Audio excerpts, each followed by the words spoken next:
دودھ کے اندر شہد ملا کے پیتے ہو. خرچہ تھوڑا کم کرو, اتنا خرچہ تم نے بڑھا دیا ہے. تم دودھ کے اندر دودھ بھی میٹھا, شہد بھی میٹھا, ایک چیز کھا لو کو بیمار ہو, دو دو چیزیں استعمال کرتے ہو. کہتے ہیں میں نے کہا ابو بکر تو بڑی باتیں بتا رہے تھے, اور اس قسم کے کئی واقعات حضرت عثمان غنی کے ساتھ ہوئے. وہ تو بڑی باتیں بتا رہے تھے, اور یہ آدمی دودھ شہد سے لڑائی کر رہا ہے, اور مجھے کئی ہزار درہم چاہیے, دینار چاہیے, مجھے دے گا. فرماتے ہیں اب وہ ڈانٹ کے باہر آئے, میں دروازے پہ تھا, آتے ہی کہنے لگے میں آیا نا تو جب میں نے السلام علیکم کہا تو وہ سمجھ گئے میں مسلمان ہوں.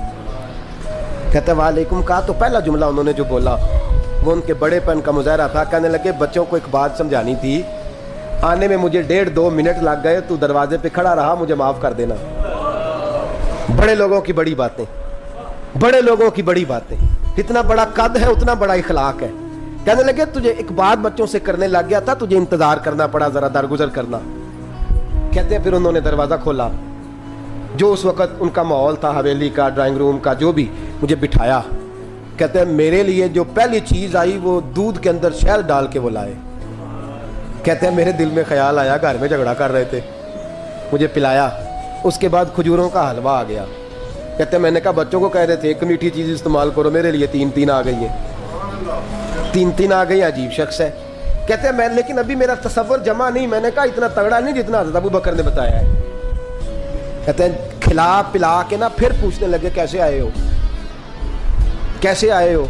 تو کہتے ہیں میں نے کہا کہ جناب میں مجبور ہوں. آج بہت سارے لوگ ہیں نا جن کے پاس کسی کی بات سننے کا ٹائم ہی نہیں. کہتے ہیں موٹی موٹی بات کریں, آخری. حضرت عثمان غنی پوری کھلا پلا کے کہنے لگے کیسے آنا ہوا. کہتے میں نے کہا جی میں مسلمان ہوں, ملک کے شام کے مضافات کے ایک گاؤں کا رہنے والا ہوں. کچھ کاروباری مشکلات آئیں تو میں مقروض ہو گیا, میرے اوپر قرضہ ہے, مجھے کچھ پیسوں کی حاجت ہے. فرمانے لگے میں نے کچھ پیسے کہا, انہوں نے ایک آواز دی تو ان کا غلام آیا ایک اونٹ کے اوپر لدا ہوا سامان لے کے. کس کے اوپر؟ اونٹ کے اوپر. کہتا ہے مجھے 3000 اشرفیوں کی ضرورت تھی, میں نے بتایا نہیں 3000 چاہیے. اونٹ آیا تو حضرت عثمان غنی کہنے لگے اس اونٹ پر تیرے لیے تیرے گھر والوں کے لیے میں نے کپڑے بھی رکھوا دیے, کھانا بھی رکھوا دیا, اور 6000 اشرفیاں بھی رکھوا دیے. تو پیدل آیا ہے تو اب اونٹ لے کے جا.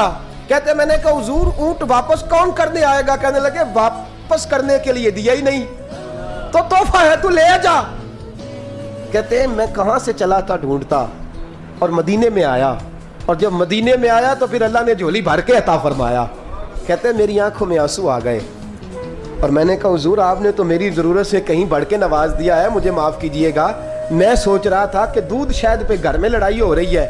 آپ فرمانے لگے رب نے جو مجھے پیسے دیے ہیں اس لیے نہیں دیے کہ میری اولادیں موج مستی کرتی پھرے, میرے مالک نے مجھے نوازا ہے تاکہ میں محمد عربی کی امت کی نوکری کروں صلی اللہ علیہ. یہ سخاوت کا حال. فرماتے میں نے نہیں بتایا کہ مجھے سیدنا صدیق اکبر نے بھیجا ہے. فرماتے میں دروازے تک گیا تو میں نے کہا شکریہ, جزاک اللہ, آپ کی مہربانی. تو مسکرا کے فرمانے لگے میرا شکریہ ادا نہ کر, ابو بکر صدیق کا کر. میرا نہ شکریہ ادا کر, شکریہ ابو بکر صدیق کا جس نے تجھے یہ رستہ دکھایا ہے.